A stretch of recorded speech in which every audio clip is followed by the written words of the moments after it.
it. The other thing is whether giving chemotherapy in a dose-dense fashion, like we do in breast cancer, does it work in ovarian cancer? So these are the trials looking at either doing dose dense or every 2 weekly or weekly paclitaxel and carboplatin.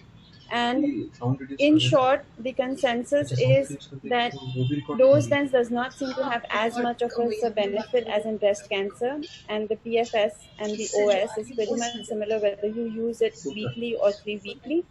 Except for patients who are elderly and frail, probably weekly chemotherapy is a better option in those patients.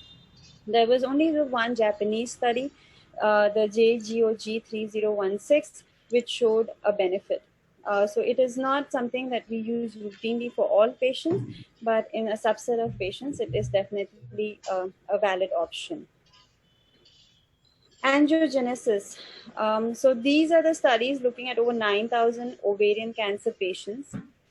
Bevacizumab is the one that I'll talk about because that is the one that is available readily in the market and most widely used. And bevacizumab, as you can see in all these studies, whether it was used in the primary upfront maintenance setting, in the platinum sensitive recurrent setting, like the OCEANS and the GOG 213, or the platinum resistant recurrent setting, like in the Aurelia study, has shown an improvement in the PFS. And this improvement is actually considered fully significant with hazard ratios of 0.53 to 0.81. However, it has just been a disappointing drug because it has not shown much improvement in the overall survival. There are certain high-risk groups, as shown in the GOG 218 study and the ICON 7 study, where there is an improvement in overall survival in the subgroup analysis. So these two studies were the main studies which got bevacizumab its approval in combination with chemotherapy and then as maintenance upfront in stage 3 and 4 ovarian cancer patients.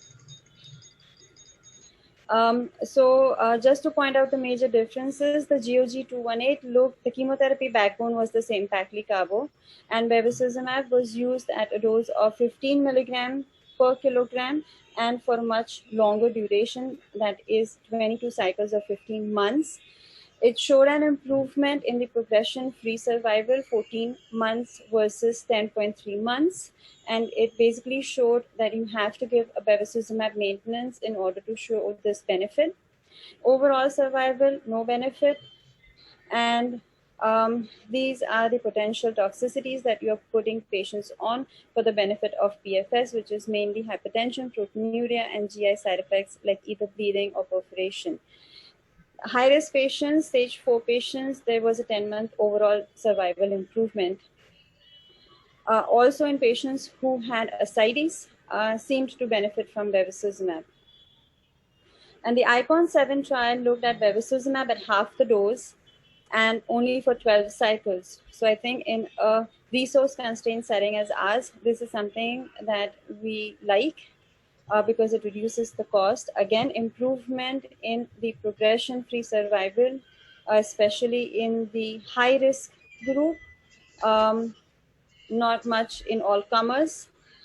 So this is something that we have in our armamentarium, although we probably know that there are certain patients that do not benefit much or have a higher benefit. There's just no way to find out which patients we should use it and which patients we should not. So just moving on to the PARP inhibitors, because olaparib is the only PARP inhibitor that is currently available in India, I'm just going to talk about the SOLO trials. The SOLO 1 trial looked at PARP inhibitor as a maintenance setting in patients with germline or somatic BRCA stage 3-4, high-grade serous or endometrioid ovarian cancers. These patients underwent upfront cytoreductive surgery and were in complete or partial response after adjuvant chemotherapy.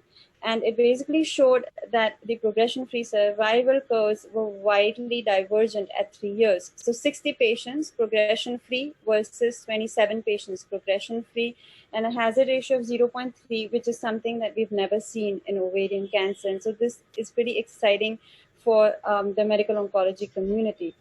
Again, a pretty well-tolerated drug. And since the solo trials have come, this drug has received approval in 2018 in patients with germline somatic mutations. And since then, we have approvals for niraparib, veliparib, rucaparib in these subset of patients who have certain genetic mutations. The veliparib trial is actually for all comers. And so I think PARP inhibitors is something that we're going to see much more in the maintenance setting, in the recurrence setting, and in the platinum refractory setting. So I think this is something, this is how we're probably going to see our patients in the near future, not only looking at the histology, not only looking at the treatment-free interval, but also looking at the molecular signature of the tumors. And I think this is a pretty exciting field where we have so many new agents approved since 2018. So in the last 2 years, we probably have almost 10 different agents for 10 different indications. I'm sorry, not 10, but a lot of agents approved in almost 10 different indications. So hopefully we can offer our patients better than what we have been able to do in the past. Thank you.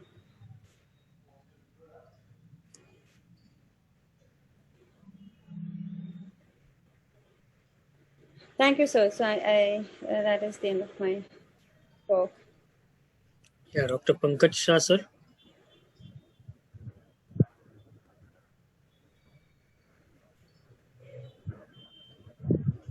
Is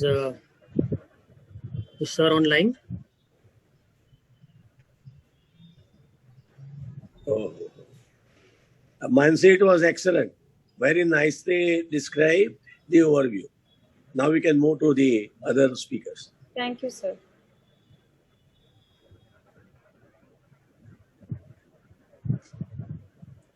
The second is the Shakunla Ben.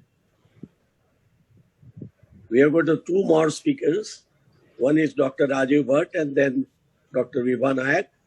Who should take first, Vibha or Rajiv? Director, sir? Who should? I think, yeah, I think we start with the surgeon. Okay, we start with the yes. Friend is friend. Right. Neighbor is always to be acknowledge and love.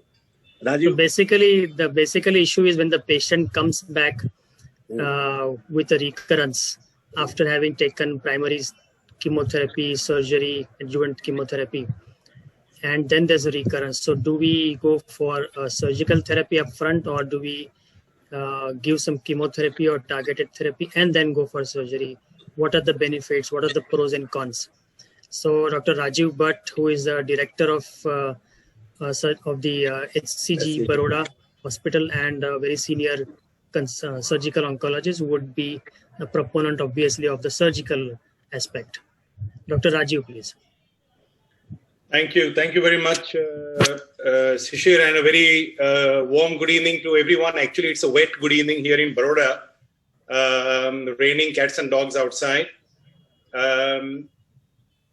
It's a privilege to share the screen with Dr. Pankaj sir, Dr. Shakuntala ma'am. A very warm good evening to both of you, sir and madam. Thank you very much, Sirish and the rest of the Zydus team for having me on this program. Without further ado, let me get into the actual debate. I will begin my screen share now.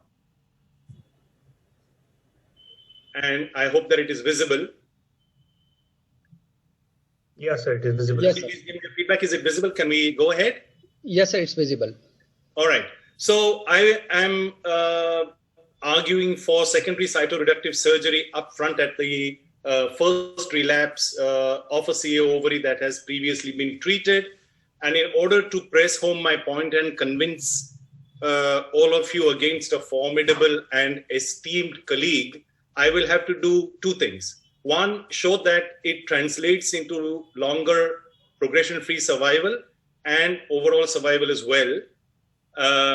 Two, that it does not cause increased morbidity and or mortality. And I propose to do this by serially examining the evidence. First, it will be retrospective, which is what we've had for a number of years, followed by a look at what the guidelines recommend, and finally the randomized clinical trial. I think my screen's not. Yeah. So ovarian cancer, as you know, is a lethal disease. But I just want to stress on the fact that this can be considered as a chronic disease where the patient is going to go from one relapse to the next. And what we attempt to do is to improve the PFS with modest overall survival benefit. But as surgeons, we are tasked with ensuring that no cancer cell is left behind if we want to achieve the goal of improvement in overall survival. Dr. Mansi has already mentioned about the umbrella nature of all ovarian cancer subtypes. And this is well known to all of us that we see most of the patients in stage 3 and 4, where we unfortunately have the worst long-term survivors. Everybody is familiar with the platinum sensitive versus recurrent resistant classification, but we will be concentrating on platinum sensitive relapses in essentially serous ovarian cancer. So this is the first retrospective trial. Now there were about 9 or 10 prior to this in 2006, but we will begin with this that shows clearly that if you have an optimal cytoreduction, it would translate into almost doubling of the survival, median survival, if the resection is optimal, which is less than 0.5 centimeters. And based on this, the authors have recommended that secondary cytoreduction should be offered if there is a single site of relapse at any point in time, even if there is multiple sites and no carcinomatosis. But even if there is carcinomatosis, it should be offered in patients who have a longer treatment-free interval. Another interesting study showed that each 10% increase in the proportion of patients who undergo a complete cytoreductive surgery, you have a 3-month increase in the median survival time. So that clearly was associated independently with overall post-recurrence survival time. So 2 studies here which showed the positive benefit of doing secondary cytoreduction. A 3rd study, once again, essentially confirmed that you have significant survival if the resection is an R0 resection with a very significant p-value. Even in an R1 resection, you have double the survival as compared to an R2 resection. A Cochrane analysis also showed that although there was a lot of heterogeneity in these studies, that surgery with complete cytoreduction is associated with significant improvement in the overall survival. And it was unclear whether this is due to the surgical effect or due to tumor biology. But as a surgeon, I would certainly like to think that the surgical effort has borne fruit in this regard. But of course, they said that patient selection has to be very appropriate and we have to balance the risks of major surgery versus the morbidity. This was an international pooled analysis, once again showing that an R0 resection has a far improved outcome and almost 3 times the median survival time compared to patients who have an R2 resection. And this is all in the setting of recurrent ovarian cancer. This was again a propensity score matched sample of 6 NCI designated centers. So centers where ovarian cancer surgery has been routinely performed, and that clearly showed over 626 patients that secondary surgery resulted in clearly improved survival when compared to chemotherapy. And the median survival was again doubled, and about over 2/3 of the patients achieved optimal cytoreduction. 1 or 2 studies even showed the benefit of tertiary debulking if an R0 or an R1 resection could be achieved. So at the end of all this retrospective overview, you can see very clearly that there's strong evidence for doing surgery at the first relapse following a previously treated platinum-sensitive serous ovarian cancer. What do the guidelines say? Now, this is these are the ESMO guidelines 2019, and a level 1 evidence recommendation, which is strength A, clearly said that complete cytoreductive surgery followed by systemic treatment improves the PFS, extends benefit to the next line of treatment in selected patients, meaning that the subsequent chemotherapy and targeted therapy are likely to be more effective, However, the overall survival data is not yet mature, and this should clearly be a level of evidence 1 recommendation as per the ESMO. They even suggested that it can be performed for subsequent relapses, meaning tertiary debulking also is recommended. What does the NCCN say? A very similar thing, that if you have radiographic or clinical evidence of relapse, consider secondary cytoreductive surgery before you consider systemic therapy. Only in the situation of rising serum markers where you don't have backup of radiology to show where the disease is, can surgery be omitted in favor of starting immediate second-line platinum-based recurrence therapy. So both the guidelines are very clear in recommending surgery. Finally, let's have a look at the randomized clinical trials. And I will now go through 3 of the trials which have been done in this setting. 2 of the trials have been reported in the current ASCO of 2020. And since neither of them have actually been published, I am constrained to use the slides that the presenter himself has used. The first trial was the SOC1, and the study design comprised of patients at first relapse with a progression-free interval of more than 6 months, who were categorized as per the I model as being suitable candidates for surgery. Now, this is an validated objective score which allows patients to be selected without individual surgical bias. And these patients were then randomized into cytoreductive surgery versus no surgery, followed by appropriate chemotherapy. Subsequent surgery was permitted, and 356 patients were targeted. This was done over 4 centers, including the top 3 centers in China. And the primary endpoints were progression-free survival and overall survival. Now, they also looked at what they call a treatment-free survival, which means that the interval between the end of treatment and the next relapse. And this is important because the patient who is always on treatment is always going to have some morbidity. So treatment-free accumulating survival measurement is an interesting way of looking at how effective is our treatment as far as the patient's quality of life is concerned. Now, this is the consort diagram, and we had about almost 170, 180 patients that were included in the analysis. This shows the patient characteristics, and more or less well-balanced on both the sides. You can see that the median progression-free interval was about 16 months, and there were very few patients who had 1 to 3 recurrent lesions. Most of the patients had more than that, meaning more than 4 lesions or even carcinomatosis, so extensive abdominal disease. Now, look at the actual surgical outcomes, and you will see that an R0 resection was achieved in the majority of these patients. And not only that, an R0 resection was achieved even in 82% of patients who had 4 to 19 separate lesions in the abdominal cavity, and about 60% or R0 in patients who had more than 20 or actual carcinomatosis.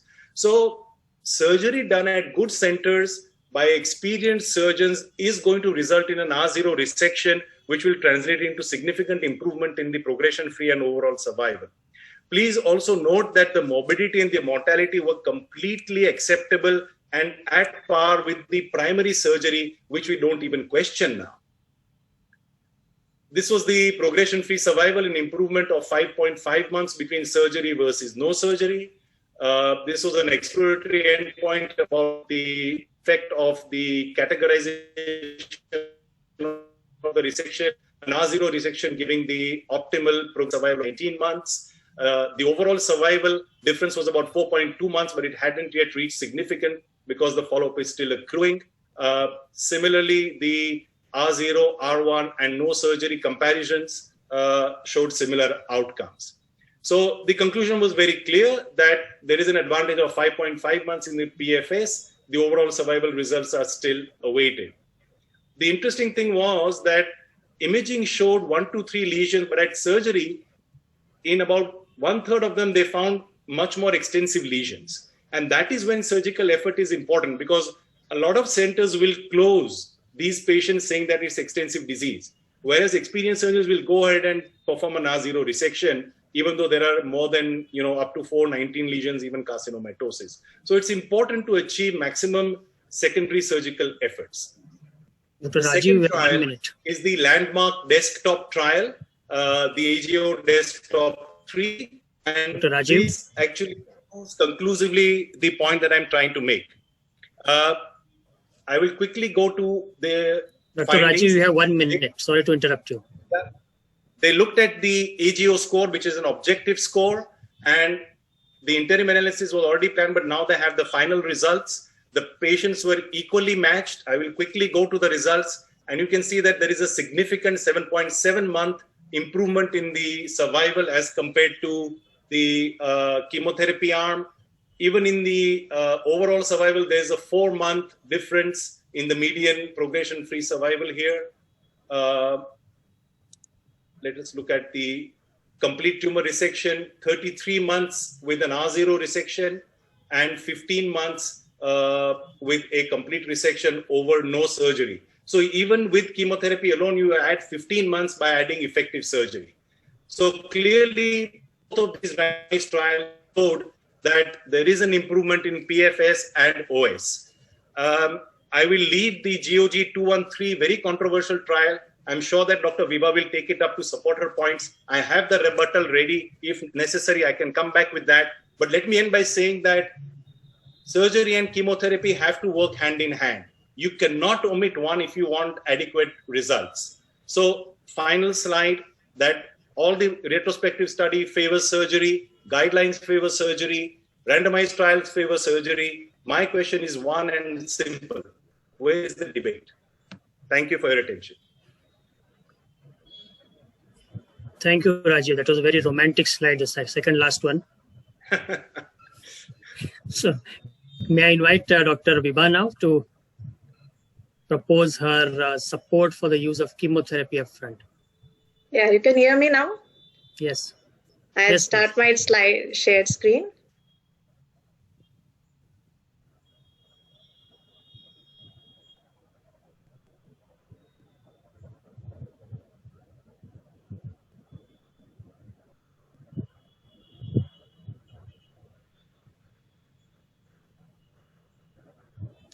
You can see my slides now? Yes, ma'am. Yes. Yeah. Okay, so now it was a very good debate. First of all, a very good evening. And my teacher, Dr. Pankaj Shah and Shakuntala ma'am are here. And thank you, Dr. Alurkar and the Zydus team. So, Dr. Rajiv, I don't want to have a debate with you. I know you are going to favor cytoreductive surgery. But my topic today is that upfront chemotherapy in relapse versus secondary cytoreductive surgery in relapsed ovarian cancer. And see, unlike the relapse that we had for ovarian cancer, it has been now divided into refractory, resistant, partially sensitive, and fully sensitive. So initially we thought that ovarian cancers who relapse had, so even though it has been now more than 4 decades of cisplatin in the market, we have divided our relapses by refractory, resistant, partially sensitive, and fully sensitive. And all the cytoreductive surgeries that were performed were mainly in the fully sensitive group, which gave rise to better survival and overall survival. The overall survival has not been reached up till now, but better progression-free survival maybe was reached because they were performed in fully sensitive platinum-sensitive patients. So response to further chemotherapy in relapsed cancer ovary, you will see then the time to recurrence, if it is 12 months, then response to further platinum is about 30 to 60%. And in platinum partially sensitive, where the time to recurrence is 6 to 12 months, the response to further platinum is 25 to 30%. But if it is less than 6 months, then less than 10% respond to further platinum. So this platinum is a continuous variable, and the platinum-free interval is very important to classify the ovarian cancer relapse. So if the relapse occurs, if you will see this graph, and if the relapse is after 12 months, and you can see that the progression-free survival and the overall survival jumps, and you can see that the number of patients alive, survival in days. So it is basically the platinum sensitivity that we are dealing with. And if you perform in above 12 months, that is, and more than 1.5 years, that is more than 18 months, you will see a sudden jump in the overall survival and the progression-free survival. So now from the relapse, we are coming to a platinum-free interval to classify the treatment-free interval in months, which will depend whether to choose secondary chemotherapy or cytoreduction. And further treatment selection depends on many factors. The host factors are the comorbidities that are associated with relapse, the performance status of the patient, the residual toxicities of the chemotherapy, the symptoms of the patient, and some molecular mutation like the BRCA mutation. And the tumor factors, the histology, molecular characterization, BRCA mutation, high residual disease. So probably one size does not fit all. So you cannot decide the treatment or surgery depending on the secondary relapse, because of previous treatment and also the availability of target maintenance therapy like bevacizumab and PARP inhibitors. So these will also, and the treatment-free interval, which is very important, because if you choose a patient who has a treatment-free interval of more than 12 months, your patient may actually do better with surgery or chemotherapy. That is yet to be determined, and the availability of treatment. So the non-randomized retrospective studies of secondary cytoreduction plus chemotherapy versus chemotherapy alone, and it was found that in most of the patients, the optimal resection could be performed. That is what Dr. Rajiv Bhatt also pointed out, that in 60 to 70% of the patients, the median overall survival was not very significant in some of the studies that were performed. Now this is the main GOG 0 to 1-3, and here it was a recurrent ovarian primary peritoneal or fallopian tube cancer and complete response to primary platinum-based therapy of more than or equal to 6 months platinum-free interval, and surgical candidate based on the likelihood of complete DOS resection was performed. And here the overall survival, median overall survival, if you see, the optimal resection was performed R0 in 67% of patients, and the median overall survival was better in the chemotherapy arm.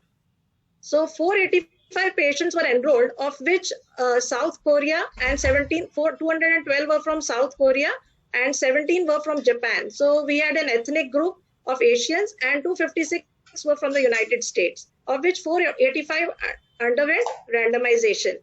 240 were assigned to undergo cytoreductive surgery and 245 were assigned to no surgery. And in this study, if you see the characterization of the surgical procedure and the surgical patients, in this I want to point out one thing, that at 30 days, the surgery-related adverse events were noted in 9% of patients, and 28% of patients underwent bowel resection in secondary cytoreduction. If you see the better quality of life, it was similar in both, whether it was cytoreductive surgery or no surgery. Again, the overall survival, if you see, then in cytoreductive surgery, patients, number of deaths were 105 among the 240 patients that were enrolled, and the median overall survival was 50.6 months. And in the no surgery arm, there were 92 deaths among the 245 patients that were enrolled, and 64.7 median overall survival. In the progression-free survival, 163 patients, number of events 163 out of the number of patients enrolled to 40, and the median progression-free survival was 18.9 months in the surgery arm, cytoreductive surgery arm, and 16.2 months in the no surgery arm. If you look at this slide, then you will see that surgery was better and no surgery better. If you see, then in cases of metastatic disease, no surgery was better.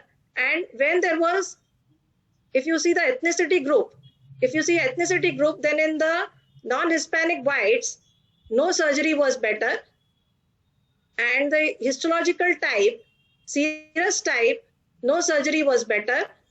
Platinum-free interval, if it was more than 12 months, no surgery was better. In the chemotherapy arm, we're not discussing the chemotherapy arm because that contained bevacizumab, but in both the arms where there was bevacizumab, no surgery was better. And number of sites of metastasis, whether it was 1, 2 or more than 2, no surgery was better. Disease site, liver, extra-abdominal, both or other, no surgery was better. So the selection criteria maybe was, if they say that if the surgeons feel that their overall survival was, or progression-free survival was enhanced because there was a bias in the patients that were selected. The disease-free interval was 12 months, but if you see the median disease-free interval that was selected, it was about 20.4 months. Patients with no liver mets were selected, solitary tumor, and tumor size was less than 6 centimeter, and all the patients had good performance status. So multiple carcinomatous sites were not selected in this study. So also considering the cost that was put in to the patient. So I'm not being biased towards the surgeon, but it is your money or your life jump, like, and then the surgeon goes on to say that, I mean, this surgery is very costly, but it will save your life, sir. So would you still go for surgery in such patients, or would you still consider chemotherapy in secondary setting? Thank you.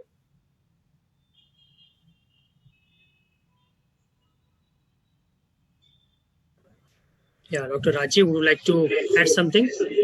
Yeah, can I very quickly, because I was expecting that Dr. Vibha will quote the GOG.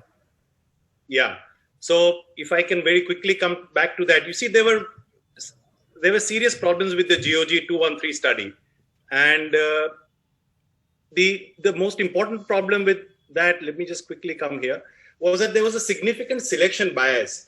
You see, the GOG study looked at two aims. One was to see in the chemotherapy objective the effect of bevacizumab, and the second was about the surgical objective.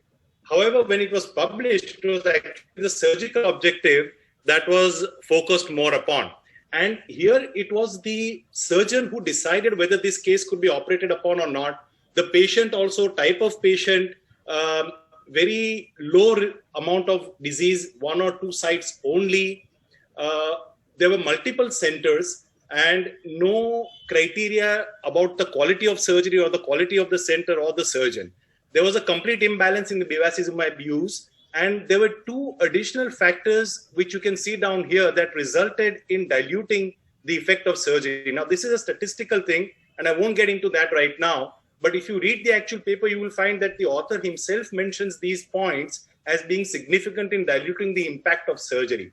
You see, you have a progression-free survival, which is better in the surgery arm, and then the overall surgery effect goes down.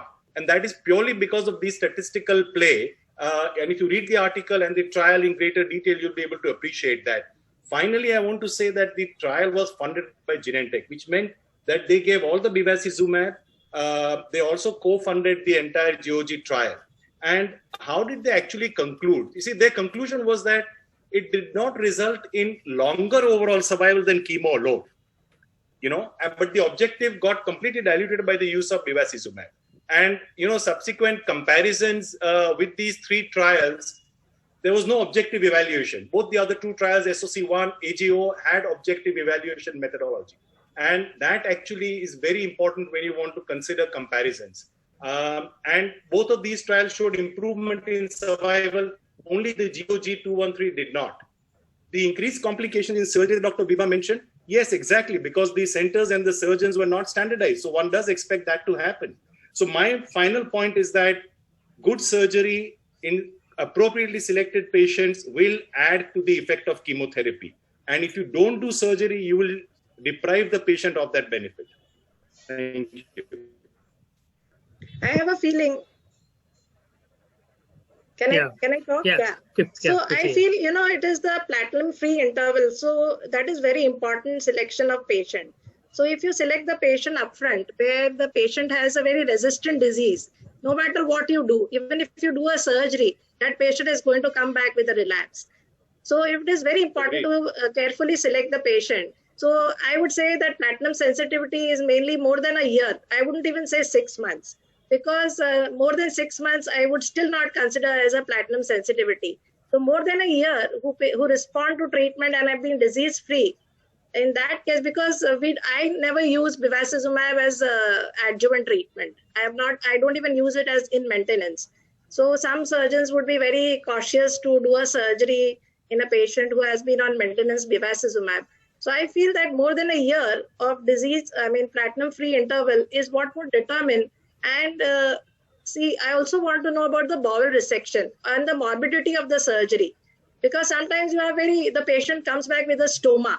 So that is one quality of life also issues which arise in patients who undergo secondary debulking. Okay, if you really see if I may add a little bit. May I add something? Yeah, sure. Yeah, if you really see the trials, you keep them aside for a moment. In the real life practice, when you are really sitting across the table, nobody has talked about what is known as a patient preference. Now, in real life practice, when you're counseling a patient, you put forward that you can go for a second surgery again, which is equally morbid and large, having the maybe consequences of a stoma, vis-a-vis, say, a chemotherapy or systemic therapy. Forget the cost right now. So I think majority would still accept something which is non-invasive, that is surgery. That's my personal take. I don't know what the audience and you people say. Of course, I'll be biased. Maybe the chairpersons can give their. I would certainly be biased. It depends on how you explain it to the patient, and what the outcome will be. Okay, so it's a body language anyway. Okay. Anyway, thank you very much, Dr. Rajiv and Dr. Vibha, for that wonderful debate rather. We will quickly jump over to the next session by Dr. Neeraj Bhatt, consultant medical oncologist from Baroda, and he will be talking on the role of bevacizumab as a maintenance treatment in ovarian cancer. Dr. Neeraj, please.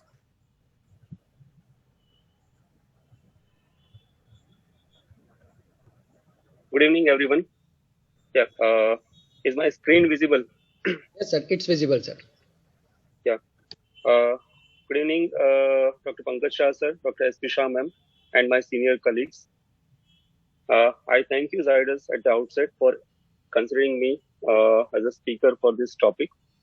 The topic is maintenance bevacizumab in ovarian cancer.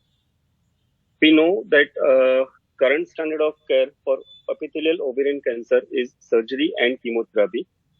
Unfortunately, 3/4 of the patients, by the time they are diagnosed, are having stage 3 and stage 4 disease, which eventually relapse even after giving the guideline-based treatment of chemotherapy and surgery. Unfortunately, there are no maintenance treatment options till now which were available, and whatever studies were done, for example, paclitaxel, pazopanib, PARP inhibitors, and bevacizumab, they have been able to show the improvement in progression-free survival, but overall survival has still not improved. So this is current treatment landscape in the ovarian malignancy, wherein based on the symptoms, patients are diagnosed. They are being either subjected to surgical debulking or followed by adjuvant chemotherapy or neoadjuvant chemotherapy followed by interval debulking surgery and then maintenance. As we know, most of these patients would eventually relapse, will have progression. They'll be treated on second line or third line chemotherapy. Gradually, their performance status will deteriorate and they'll not be able to be offered any further treatment, and they'll succumb to their primary disease. So, despite the best possible treatment options, ovarian cancer has a very high incidence of relapse, and around 70 to 80% of PIGO stage 3 and 4 ovarian cancer patients would develop a disease relapse within 5 years. The maintenance therapy is important to increase the progression-free survival, and subsequently it may get reflected in improvement in overall survival, although it has not been proven in clinical study. So as per the guideline, patients diagnosed in stage 3 and stage 4 cancer are offered debulking surgery if they are deemed to, or they are offered neoadjuvant chemotherapy. And post-surgery, if there is no residual disease, they are being treated with platinum and paclitaxel-based therapy, plus or minus PARP inhibitor maintenance.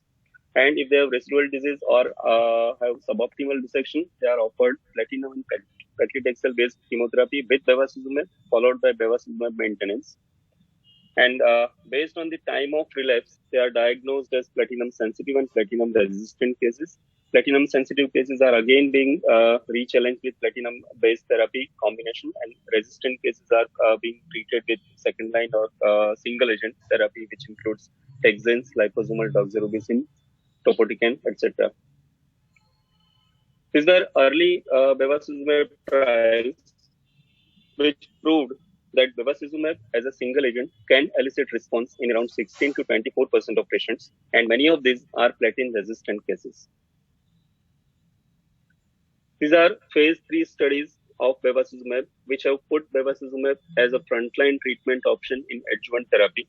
The most prominent among which are GOG 218 and ICON study, where upfront treatment bevacizumab was combined with frontline chemotherapy, and it showed improvement in progression-free survival.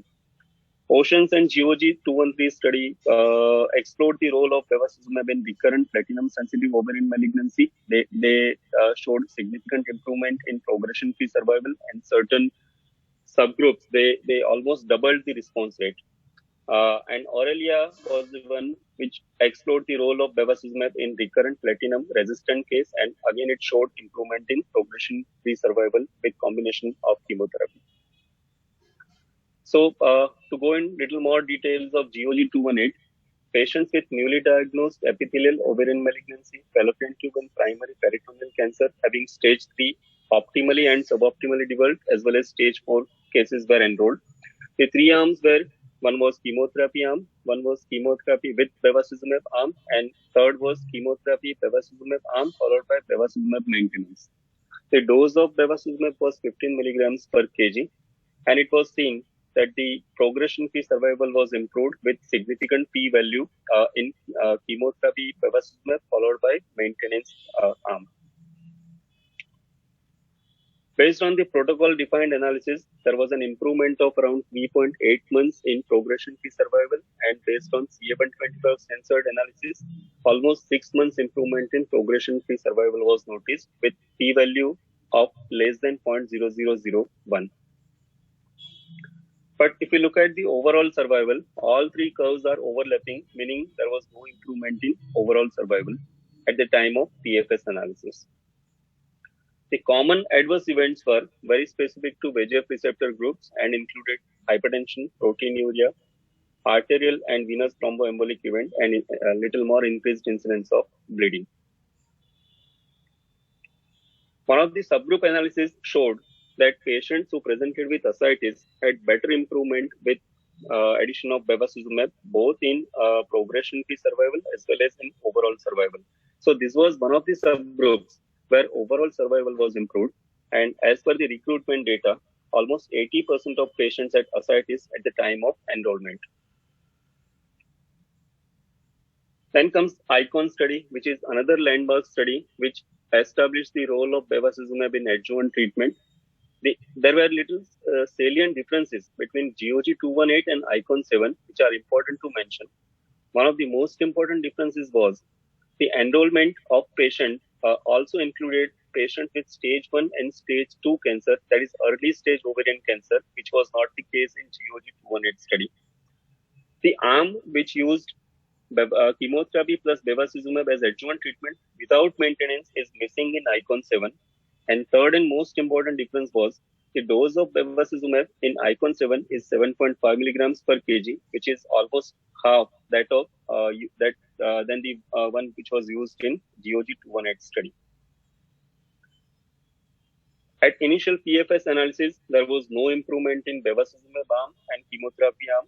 Same stands true for overall survival. So we may consider that this ICON 7 was a negative study for role of bevacizumab as adjuvant treatment. But the main catch here is because initial low volume ovarian malignancy cases were involved, they did not respond well to bevacizumab based therapy, and that is why it was reflected in no improvement in progression-free survival. So this subgroup analysis showed that patients having stage 4 disease and upfront inoperable disease had significant improvement by addition of bevacizumab, as is seen in the forest plot. In stage 4, there was almost 10 months difference in chemotherapy versus chemotherapy and bevacizumab arm, and in inoperable ovarian malignancies, there was almost 20 months difference in chemotherapy versus chemotherapy plus bevacizumab arm in the favor of bevacizumab. So, if we calculate the progression-free survival in high-risk group, we can see that there was a difference of around 5 months in progression-free survival with significant p-value of 0.001 and hazard ratio of 0.73 in favor of bevacizumab. Same stands true for overall survival in high-risk group, where there was improvement of around 9 months in overall survival with p-value of 0.03. In ICON-7, all grades adverse events as well as grade 3 or more adverse events were high in bevacizumab arm, predominantly hypertension. So the improvement in progression-free survival was at the cost of these side effects. The data seems to suggest that after bevacizumab was withdrawn, the effect on progression-free survival is lost, and that justifies the role of bevacizumab as giving it in maintenance arm. In GOG 218, 22 cycles of maintenance were given at the dose of 15 milligrams per kg, and at the end of 22 cycles, 24 to 43% of patients had still potential to continue beyond 22 cycles, while in ICON-7, 18 cycles were given at a dose of 7.5 milligrams per kg, and at the end of 18 cycles, 62% of patients had potential to continue beyond 18 cycles. So to conclude these two studies, the primary endpoint, which was progression-free survival, was met in both studies. Subgroup analysis showed that the bevacizumab treatment effect is consistent across various predefined subgroups. These predefined subgroups were ascites or high volume disease in GOG 218 studies and stage 4 inoperable disease in ICON-7 study. And based on these two studies, a role of bevacizumab has been established in adjuvant treatment as well as in maintenance in stage 3 and stage 4 ovarian malignancy. Now, the patient with recurrent ovarian cancer, we know that even after upfront treatment, almost 70% of the patient with stage 3 and stage 4 disease are going to relapse. This relapse is classified based on the duration of remission as resistant or platinum sensitive relapse. The choice of second-line therapy would be influenced by the previous treatment agents used, toxicities experienced in first-line setting, patient's performance status, and finally, patients and physicians' preference. And these are the studies based on which bevacizumab has been used as combination therapy with chemotherapy in platinum-sensitive as well as platinum-resistant cases. GOG 213 study, which has been discussed in more detail in previous debate, explored the role of bevacizumab in combination with chemotherapy and showed overall response improvement, progression-free survival improvement. However, it did not show improvement in overall survival. Oceans was the one where, yeah. You have 1 minute to go. Yeah, fine. I'm going a little fast. So, Oceans was again the one where bevacizumab was explored, and Aurelia explored the role of bevacizumab in resistant cases. There is the Ocean study randomization where chemotherapy arm was taken against gemcitabine arm, bevacizumab arm, and primary endpoint was PFS, secondary endpoints was overall response rate and duration of response. The curves are well separated. There is definite improvement in overall survival. However, there is definite improvement in PFS, but it was not reflected in improvement in overall survival. Side effects were similar. Hypertension, proteinuria, arterial venous thrombosis were more common in bevacizumab arm. This is GOG study where bevacizumab role was explored in platinum-sensitive cancer, and again it showed that curves are well separated. There is improvement in PFS, but it did not show the improvement in overall survival, although there was a trend, but p-value is not significant. Side effects were common, which were very specific for VEGF receptor groups. Aurelia is the one where it established the role of bevacizumab in platinum-resistant ovarian cancer. The chemotherapy used were investigators' choice were paclitaxel, topotecan, and liposomal doxorubicin, and it seemed that PFS curves are very well separated. Hazard ratio is 0.48, meaning that addition of bevacizumab almost doubled the response rate. Paclitaxel, whenever it was used with bevacizumab, showed improvement in both PFS and overall survival. But pegylated liposomal doxorubicin and topotecan, although showing improvement in PFS, did not show improvement in overall survival. And based on this, based on the Aurelia study, platinum refractory ovarian cancer cases can be treated with bevacizumab-based combination and chemotherapy. And lastly, this is MITO 16 study, which explored the role of re-challenge with bevacizumab, where patients were already treated with bevacizumab in adjuvant setup, and where after disease-free survival of around 6 months, patient had relapsed, and then they were again re-challenged with bevacizumab-based therapy. It showed that re-challenging bevacizumab again is safe, and it can be reflected in improvement in progression-free survival. So bevacizumab has a role to play in adjuvant setting, platinum-sensitive relapse, platinum-refractory relapse, as well as it has shown improvement in progression-free survival whenever we re-challenge it after a disease-free survival of 6 months. Thank you very much.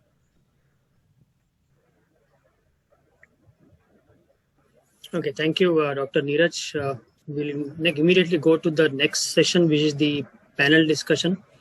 And I would invite, I think Rushabh Kothari is here. Yes. Yes. Yeah, to come and invite his panelists and start.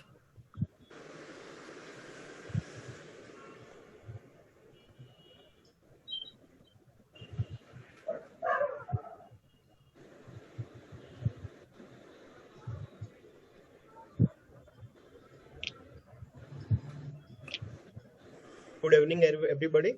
The topic of discussion is recurrent CA ovary. Does platinum sensitivity matters? So Yes.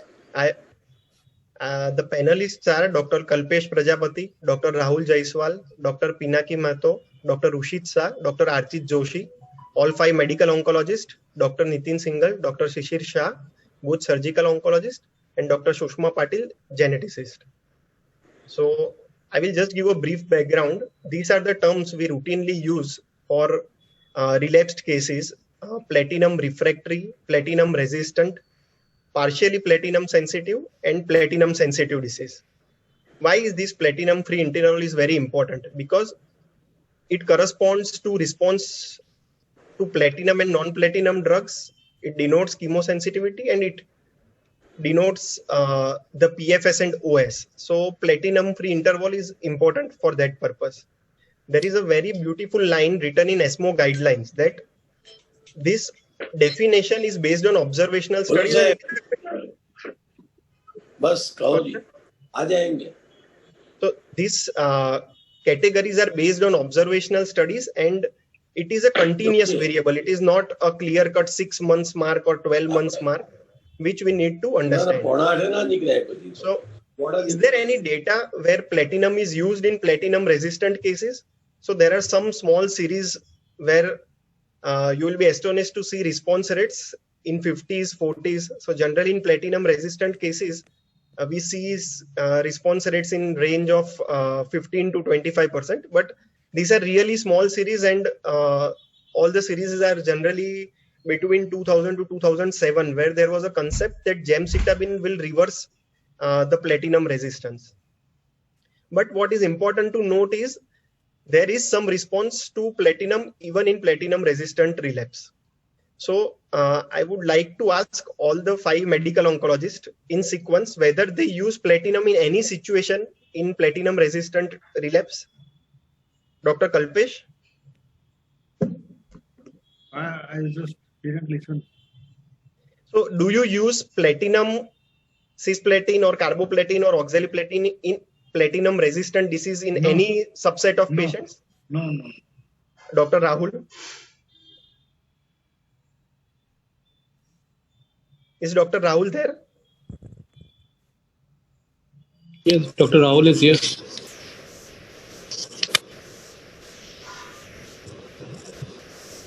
Dr. Rahul? He is muted. His mic has to be. Dr. Rushit, meanwhile, if you can answer. No, I don't use. Dr. Archit?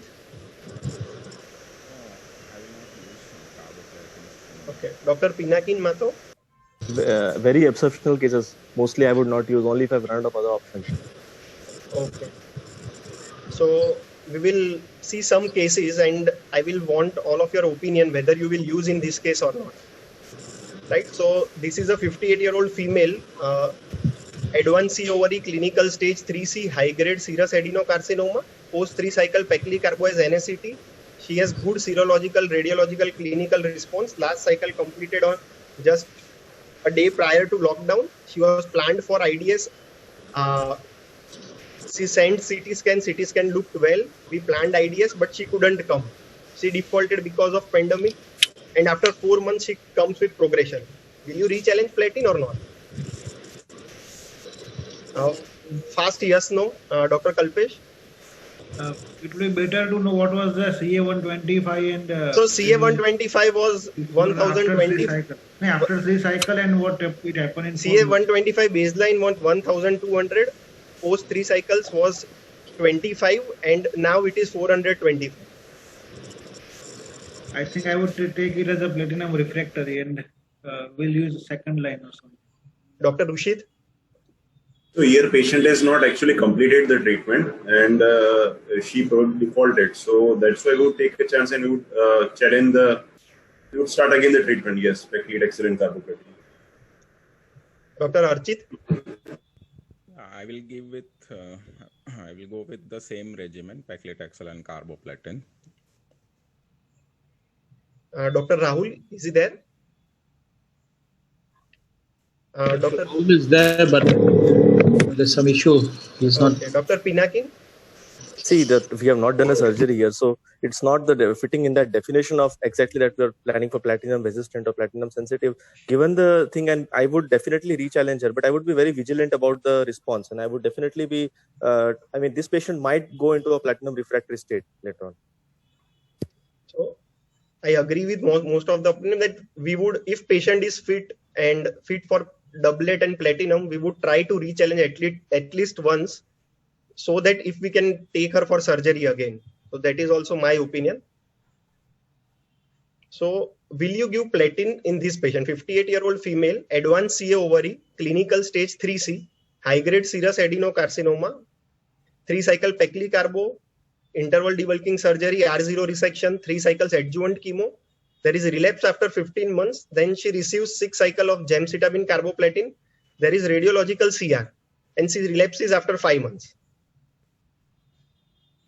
Whether you will give platinum or not. Dr. Kalpesh. It's a biochemical failure or it's a clear cut? She has radiological and biochemical both. Right now, radiological and biochemical both. She requires treatment. Okay, I would choose any other than platin. Obviously. Okay.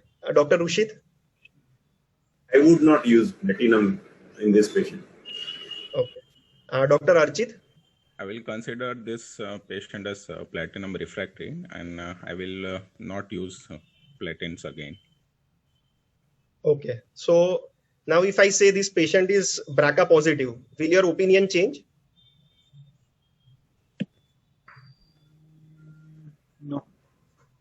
No, I will use the same, the different regimen, not carboplatin again. Okay, so means most of us will use Lipodox. So will you add any platinum with Lipodox or not? In particular, this patient or for this patient? For this patient, yeah. General. So I will give you more information. Suppose before gem carbo, patient had multiple peritoneal disease with ascites and CA125 of say 1400, 1500. Post 6 cycles, she had complete response. Is that 5 months very important? Means if it was not 5 months and 5.5 months, will your opinion change? It is difficult to tell that it's a day less than 6 months. Will it change? That this actually the 6 months and 12 months guidelines are arbitrary. These numbers are arbitrary. So we can decide. We can discuss with the patient and we can decide accordingly whether to give carboplatin again or not. This is actually a subjective decision. Yeah. So, so can I interrupt? Chintan here. Yes. Yeah.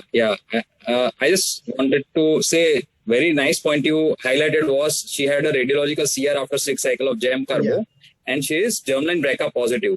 So we should not, on what you are focusing is not focus on the 5 months. You should also see the response. Namaskar. Yeah, the depth of response. She's having a very good response to platinum, so I will definitely reuse platinum in her case.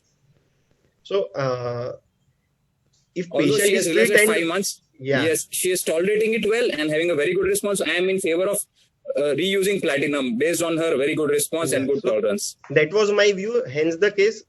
And I would extrapolate and see, suppose this patient was unfit for PS4 when she came, or PS3 when she comes with relapse, then maybe I would give, instead of weekly Pecli, I would give weekly carbo, maybe. So when patient has good radiological response to the previous treatment, that 6 months cutoff is not very strict. That is what I believe. If it was like 2 months or 1 month, then I agree that most of us won't re-challenge, but 5 months, 5.5 months, we may re-challenge on case-to-case basis. So now this is another case, 58-year female, advanced CA ovaries, 3C, serous adenocarcinoma, NACT, R0 resection, adjuvant, 15 months, gem carbo. She relapses after 3 months. And etoposide was given for 5 months. Now she relapses again. Now you have a platinum-free interval of 8 months. So my question basically is whether artificially prolonging the platinum-free interval by giving a non-platinum regimen in between, will that affect your decision in the later lines? Dr. Kalpesh? No, it is a platinum refractory and it remains same. I think it doesn't change. Dr. Rushid? There can be prolongation of PFS, but OS is never prolonged when you artificially prolong the platinum-free interval. So there is tendency of using some hormonal treatment also in between. Suppose after 3 months there was minimal symptoms rise in CA125 and hormone therapy was given, and instead on tamoxifen after 5 months there was symptomatic relapse. In that case, would you give? I don't get it. What did you say? So instead of etoposide, suppose tamoxifen was given for 5 months. Okay. And at that time symptoms were not that much. Now there is clinical relapse also. Will that change your opinion? No, but ultimately there was relapse after 3 months of completion of gem carbo. So my opinion won't change. Dr. Archit, any other view? Yeah, if there is asymptomatic elevation of CA125, and if the patient becomes symptomatic after the 6 months of gemcitabine and carboplatin, I would like to re-challenge those patients with carboplatin. Okay. Take your point. So there was a study called MITO-8 where actually they took partially sensitive patients between 6 to 12 months. Instead of giving platinum doublet, they gave single agent drugs, and on next relapse, they gave platinum doublet. So they tried to artificially prolong platinum-free interval to beyond 1 year. And it was seen that there is no benefit, rather there is some detrimental effect. So artificially prolonging platinum-free interval is not helpful. Rather, progression-free survival is which is more important. So based on these cases, what you see other than duration for re-challenging platinum, any points if you want to share? So except duration, will you see any other point while re-challenging platinum? Dr. Kalpesh? No. Dr. Rushabh? Yes, sir. If I may just ask the question, how do you evaluate the recurrence? What is the time? Is symptomatic, is it biomarker, radiology? That is very tricky sometimes. Sometimes very tricky. What is that 6 months? So how do you do? Is there any data which say that okay, biomarker is better, or it is a radiological, or it's a symptomatic thing? Sir, it is absolutely not serological. It has to be symptomatic ideally, and means serology with radiology with clinical. So if there is CA120 rise in CA125 alone, I would not even start treating the patient. If there is rise in CA125 and I see 2-3 small nodules in peritoneum here and there, then also I will just wait if patient is not symptomatic.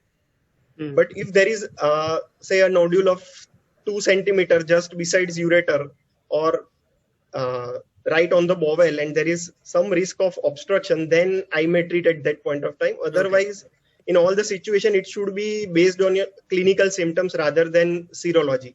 Radiology will be helpful in sometimes there is impending obstructions of hollow organs. That is what I believe. You can give your opinion, sir. No, please carry on. Yeah, please carry on. Just so if we do not do any imaging before 6 months, does it make it platinum sensitive? So I will just quote what my guide, Dr. Sudeep sir used to tell, that the less you image, the less you do CA125, more platinum sensitive disease you will get.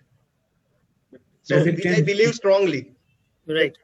He was of opinion not to do CA125 also, which is very hard to resist for a medical oncologist.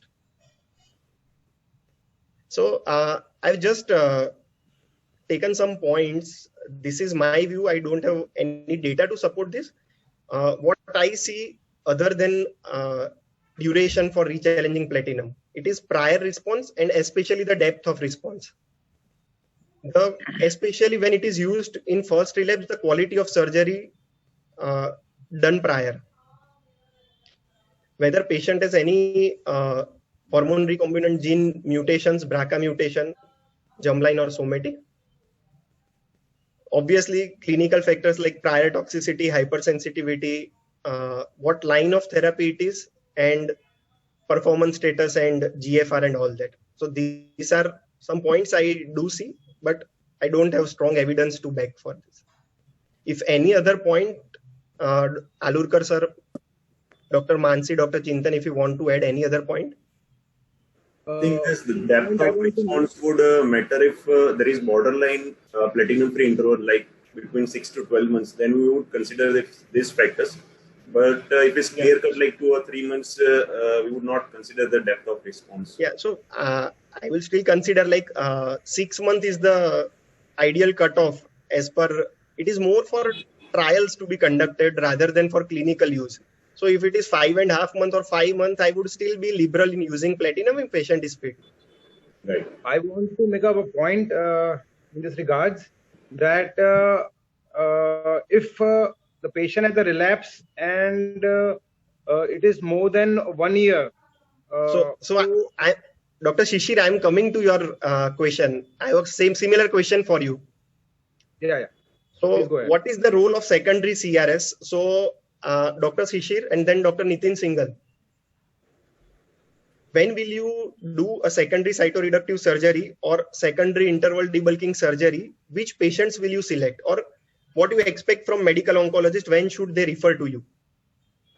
I think whenever patient has relapsed after a year, and whenever a medical oncologist see the patient, I think every patient should be referred to a surgical oncologist before starting the chemotherapy, for that matter, because surgeons, from a surgeon's perspective, if there is a solitary recurrence and if the surgeon feels comfortable giving an R0 resection with a good performance status, I think patient should be given a chance of secondary site CRS whenever possible, and then adjuvant treatment. And Dr. Nitin Singhal, your opinion for the same?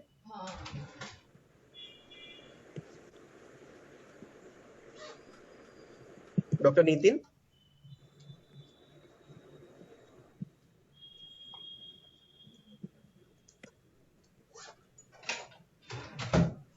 Don't see him. Okay. So, Dr. Shishir, if patient is having, suppose there is a vault mass of around 2 to 3 centimeter and a peritoneal nodule, both. Okay. So, and platinum-free interval or progression-free survival is 15 months. So will you operate upfront, or you would like to give 3 or 4 cycles of chemo, have response, and then operate? If the performance state of the patient is good and the radiology which is done thoroughly, either a PET scan with an MRI shows only abdominal disease which is resectable, then I would definitely counsel the patient for upfront surgery. I also expect that there will be some peritoneal disease when I open the abdomen, and if intraoperatively I feel that the peritoneal carcinomatosis index, that is PCI, is less than 15, then definitely I would complete the CRS and then subject the patient to adjunct treatment. Okay. Dr. Kalpesh, Dr. Rushit, when will you send patient for secondary CRS? So for this patient, if she comes after 15 months and if the disease is limited to vault and maybe 1 or 2 peritoneal deposits, I would straight away take the opinion of surgical oncologist. So, Dr. Kalpesh, in what situations will you send for secondary cytoreductive surgery? So, if a long disease-free interval and patient is fit and R0 resection is a possibility, I would send. But definitely an intuition of giving chemotherapy and checking for chemo sensitivity remains. So, would you give chemo first and then send, or you will first send for surgery and then give adjuvant chemo? I think the guidelines is I should send for surgery and it should be operated first. Okay. So, move to the next question. This question for Dr. Sushma. There are guidelines coming for doing germline and somatic mutations and also for beyond the BRCA. So what is your opinion for BRCA testing? In whom it should be done and when should it be done? It should be done upfront. It should be done at relapse. Hello everyone. So BRCA testing in aspect of ovarian cancer, I would speak more about ovarian cancer considering the topic. So according to the ASCO guidelines, it suggests that when the person is actually detected with epithelial ovarian cancer, they should be offered germline BRCA testing. If it comes negative, they should be offered somatic testing as well. Now, in case we have missed on that period and if there is a maintenance time that is going on, then during that time also we can offer somatic testing. Whom to offer? As we know that all epithelial ovarian cancer, almost 25% of epithelial ovarian cancer actually have a mutation, either in BRCA1 and BRCA2, and data suggests that almost around 6 to 7% there are mutations in non-BRCA genes as well. So I would prefer going for multi-gene panel testing. Of course, talking to the patient and telling them about the possibility of a VUS as well, because that's a huge thing in the practices also. So yes, I think. So you want me to send germline or somatic or both? So what it has been first, it has been suggested to go with germline. If it is negative, go with somatic. And now, but even if it is negative on somatic, there are around 5% cases which can have germline mutation, and other way around also, that if germline is negative doesn't mean that the somatic mutation is not there. So according to ASCO guidelines, if we are doing it upfront when the person is diagnosed, germline first followed up by somatic. If you are doing it later, somatic first, and then if we feel based, of course the family history also would matter in this case. If we are seeing that there is a positive family history and we are expecting a BRCA testing, then go as well for germline testing. Okay, so you already elaborated on testing the multi-gene panel so that we get cases beyond BRCA. So this was an important message that we need to do germline first, followed by somatic if germline was negative. Thank you. Yes. So Dr. Rushit, if patient is not affording PARP inhibitor and say means not from genetic counseling point of view, is there any other reason why you do BRCA test? So means will your treatment decision matter except for PARP inhibitor? No, it won't. So, Dr. Kalpesh? No. Okay. So I just wanted to tell that if BRCA is positive, you tend to give platinum, try to push for platinum even when it is relapsing.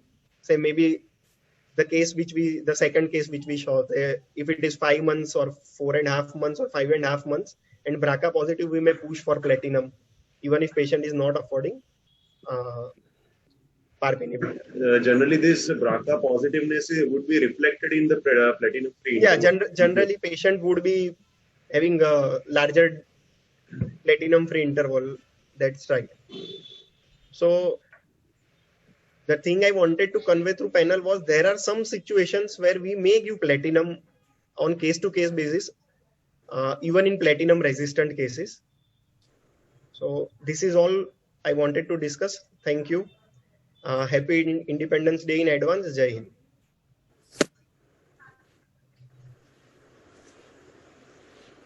Thank you, Dr. Rushabh, for that nice, and the panelists for that nice panel discussion. We'll quickly go to the next panel discussion by Dr.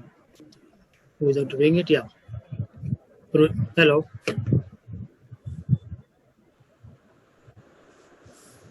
You're audible, sir.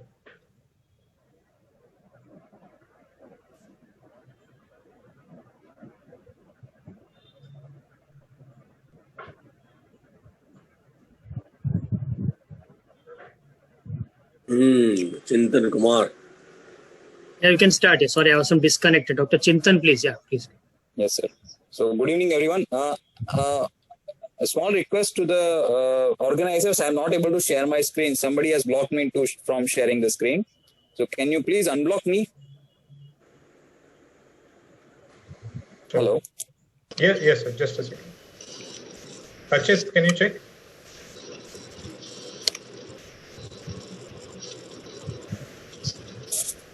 So in the meantime, good evening everyone, and I would like to thank first Zydus and Alurkar sir for giving me this opportunity to be a part of this wonderful discussion.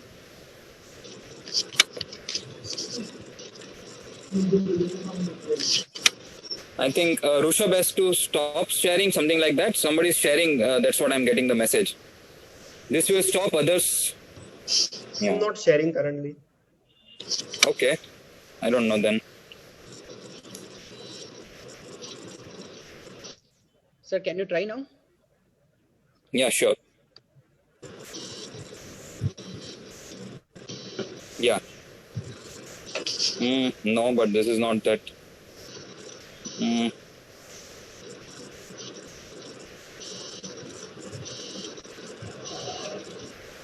not getting the option. Share screen.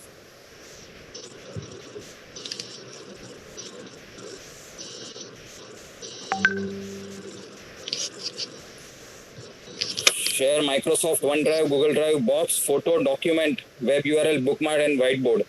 I'm not getting the option of share screen. Chintan, last would be screen. It's not coming, but let me try again. Share Whiteboard is the last one which I'm getting in my Zoom.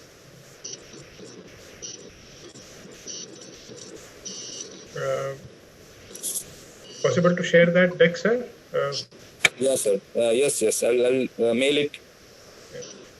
2 minutes. Whom should I mail? Can you send me the email ID? Yeah, yes. Sir, can you send on shivam.dave, SHIVAM? Sure. Yes. Type it in the chat. shivam.dave@gmail.com, right? ZydusCadila.com, sir. At ZydusCadila.com. Yeah. Sending it right now.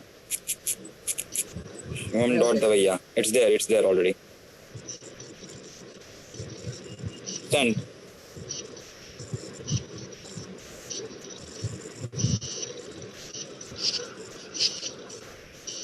Shivam, have you received it? Not yet, sir.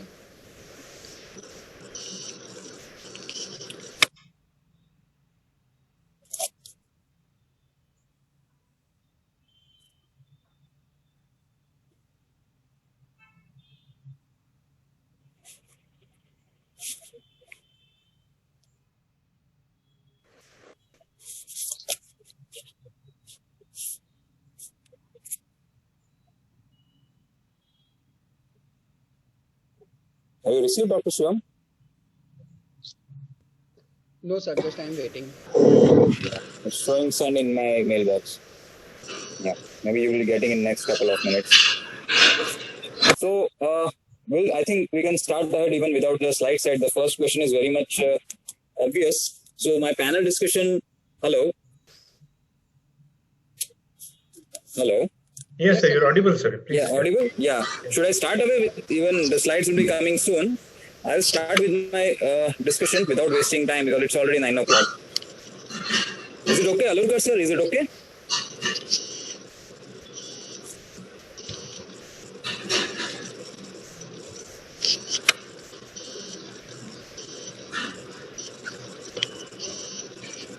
Hello.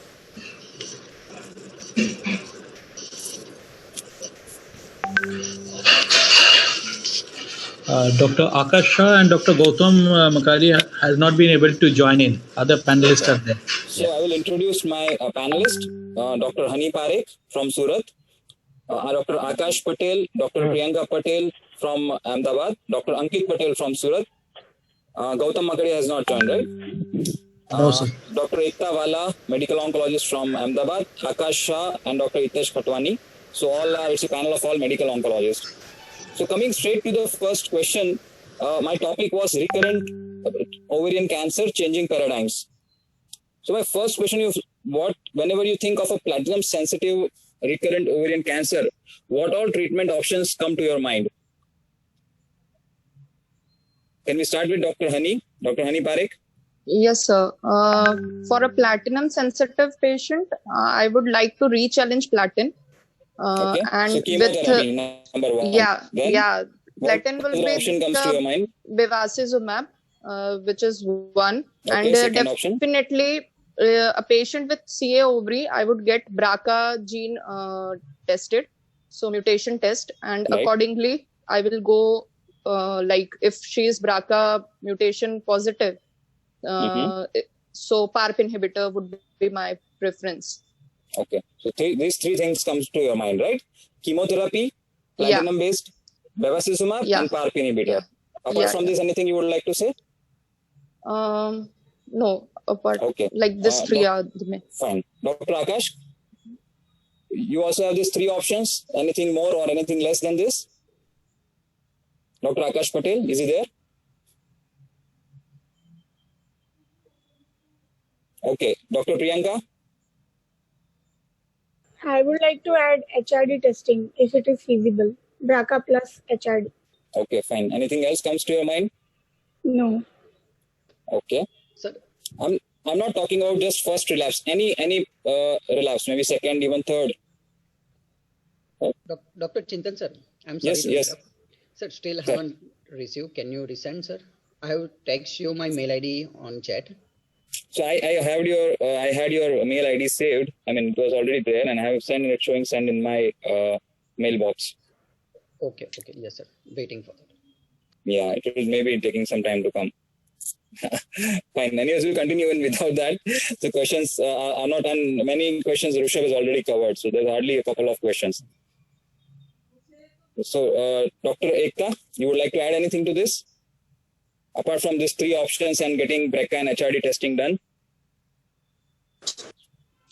No, Dr. Chintan. Okay. Fine.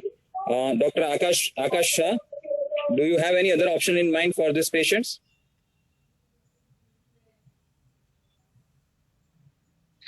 Sir, Dr. Akash Shah is not there, sir. Akash Shah is not there. Okay. Dr. Hitesh? Dr. Hitesh Khatwani? Yeah, I would like to. Yeah, I would like to. What comes to your mind apart from these three? MSI. MSI.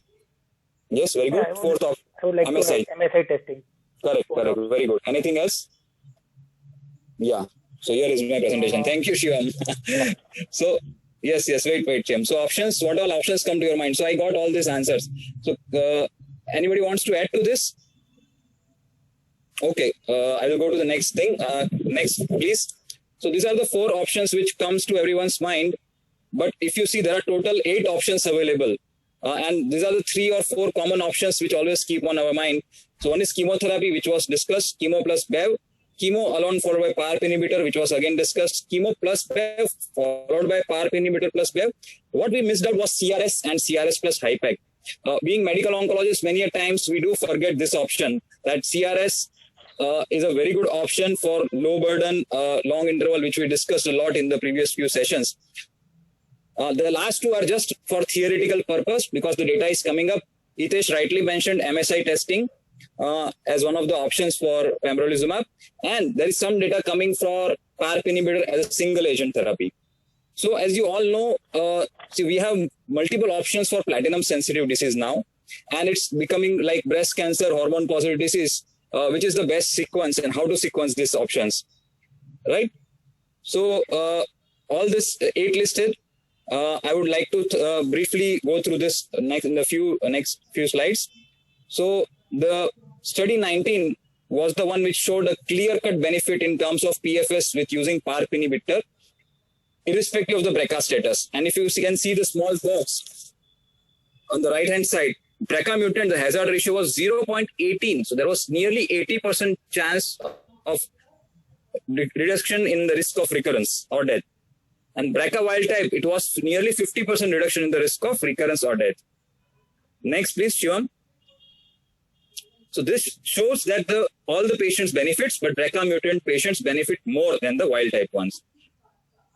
Similarly, the SOLO2 trial for olaparib, which shows again the same thing, irrespective of the BRCA status, there was a 70% reduction in the risk of progression or death when olaparib maintenance was used. Next. So nearly the median total duration of patients on SOLO2 who were on olaparib was nearly 1.5 years. So it's a very long duration for somebody in a recurrent setting to be on therapy. Next. So these are various trials of PARP inhibitors which have shown that irrespective of BRCA status, relying on platinum sensitivity as a clinical marker helps a lot. As you can see, BRCA mutant has a even better hazard ratio, and those who are not having germline BRCA mutation, they still benefit by a 50% reduction in terms of progression or death.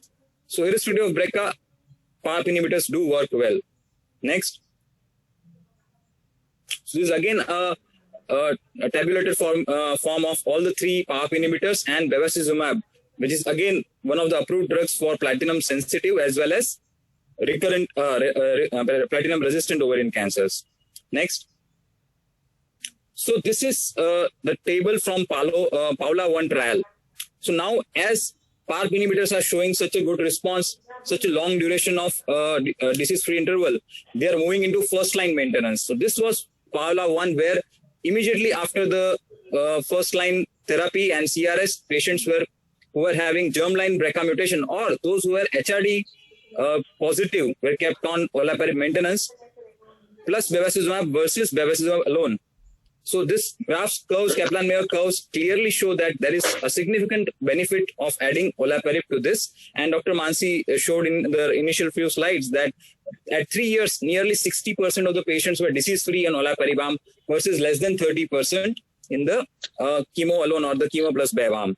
So there is more than doubling of the survival at 3 years when olaparib is used as a maintenance in first line. Next. Dr. Chintan, Dr. Gautam Makadia is also joining. Okay, wonderful. So this is regarding the CRS options which we were discussing. Desktop 3 trial has been discussed in detail, and there is a clear-cut OS benefit. If you can see the Kaplan-Meier curves, the hazard ratio, and the table on the left and the curve, Kaplan-Meier curve on the left shows a definite significant OS benefit of nearly 25% reduction in death. Next, please. So this is even more important. Dr. Rajiv Bhatt will be happy to see this. and Dr. Nitin Singhal and Dr. Shirish Shah, that in the left arm, those who had complete resection, while as compared to those who are having incomplete resection, the outcomes were much better with complete resection. So again, resection and a complete resection, that is achieving CC0, is the aim, and that really rewards the patient in terms of overall survival. Next. What about HIPEC? Anybody, I would like to ask all the panelists, anybody is in favor of adding HIPEC to CRS? Suppose this is a patient having recurrence after 15 or 20 months, limited few nodules in the peritoneum. Her PCI is 10. And Dr. Rajiv Bhatt or Dr. Shirish Shah is sure of achieving CC0. So anybody would like to send her for CRS plus HIPEC or CRS alone? Anybody is interested in adding HIPEC? Especially Dr. Rajiv Bhatt and Dr. Shirish Shah. Any one of you can take this question.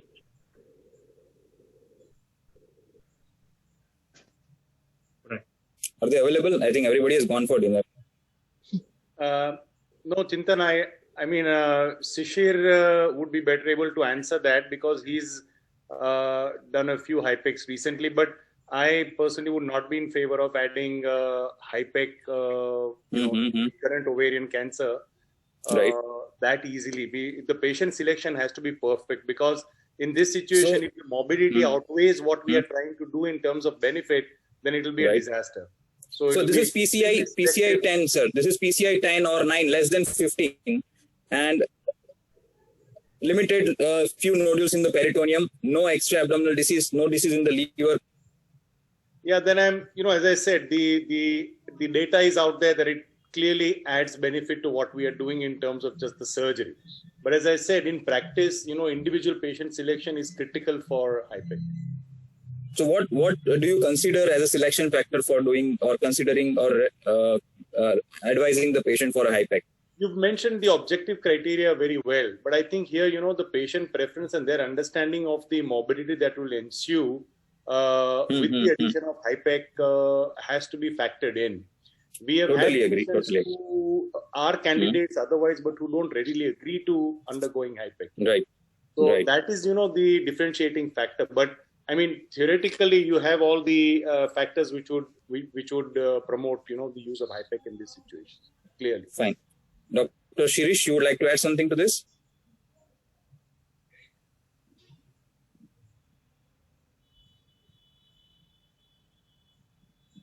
Dr. Shirish, is he there? I don't think he's there. Okay, fine. Anyways, next. So I totally agree, sir. But given the scenario with somebody with a low PCI, the chance of achieving a CC0 and the patient understanding the risk of morbidity, I think definitely this is the category where patient will definitely benefit addition of HIPEC to CRS in recurrent relapse setting. Although this is based on more of observational studies and a very few randomized studies. But definitely younger patient, I would see is as the young fit patient understanding the risk of morbidity, I would encourage her for a CRS plus HIPEC rather than CRS alone. Fully agreed. Yeah. Next, please. So there are data coming up for single agent pembrolizumab. The Keynote 100 trial was recently published in the ASCO 2020, where it was used in heavily pretreated patients who have received more than 3 lines, 4, 5, or even 6 lines of therapy. And you can see around 10% response rate and 10% duration of response. Again, they subcategorized the patients by PD-L1 status, whether it was more than equal to 1 or more than equal to 10.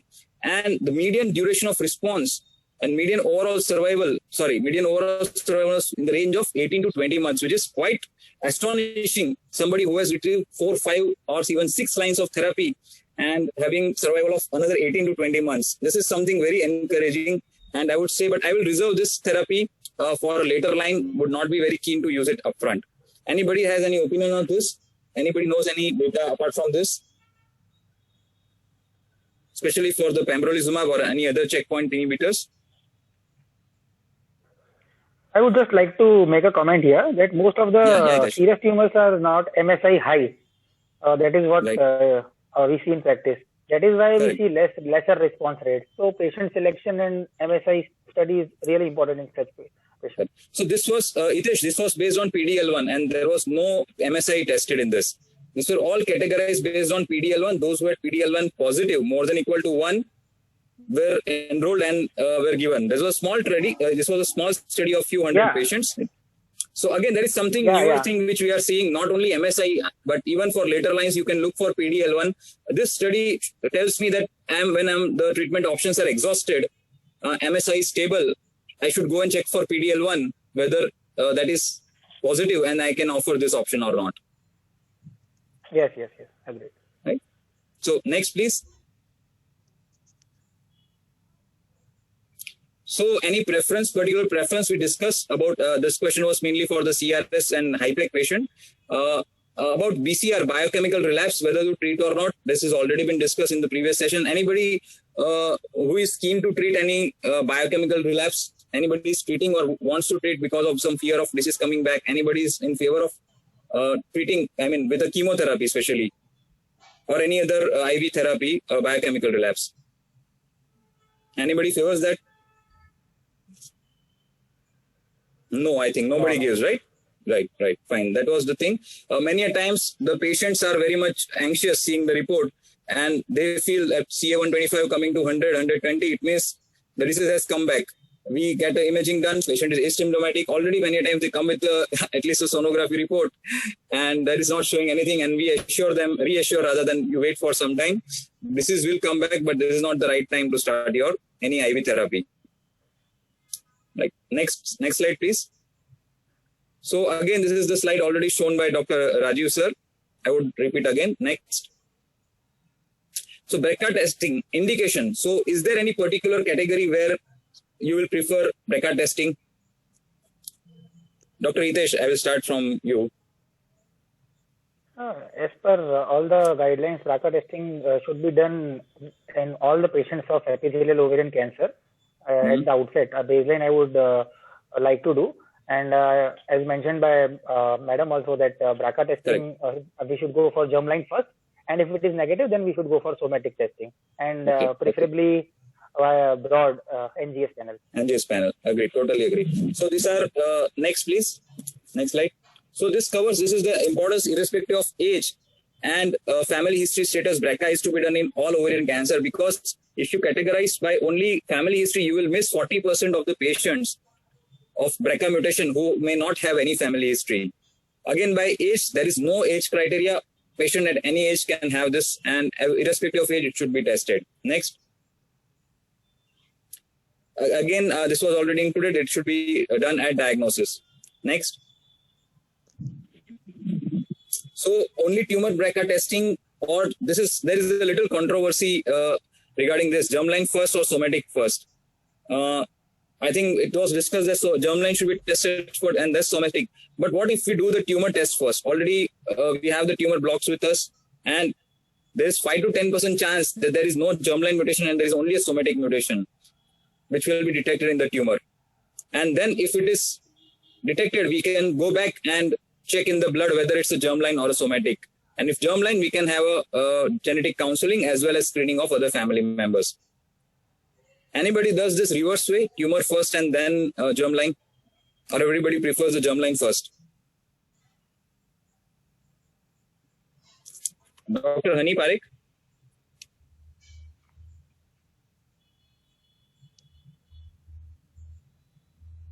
Dr. Priyanka? No, I would do germline first, and followed by two. If negative, then I'll test in tumor. Okay, Dr. Gautam? Yes, same as Priyanka. First of all, it is the germline testing. Germline first, then somatic, if negative. Correct. So we all follow the same. If it is negative, then somatic. Correct. So there are some papers coming that testing tumor first may also not be a wrong thing if you go with that, because tumor will always have a germline as well as a somatic mutation. Next. So again, there's 5 to 9% risk that patient may have a somatic, and germline alone may miss that 5 to 10% of the patient. But always we do germline, and if it is negative, we go for a somatic testing in the tumor. Next, please. So many of the points were already covered by Dr. Rushabh in the previous discussion. So I would like to thank everyone once again and wish you all a very happy Independence Day. Same to you.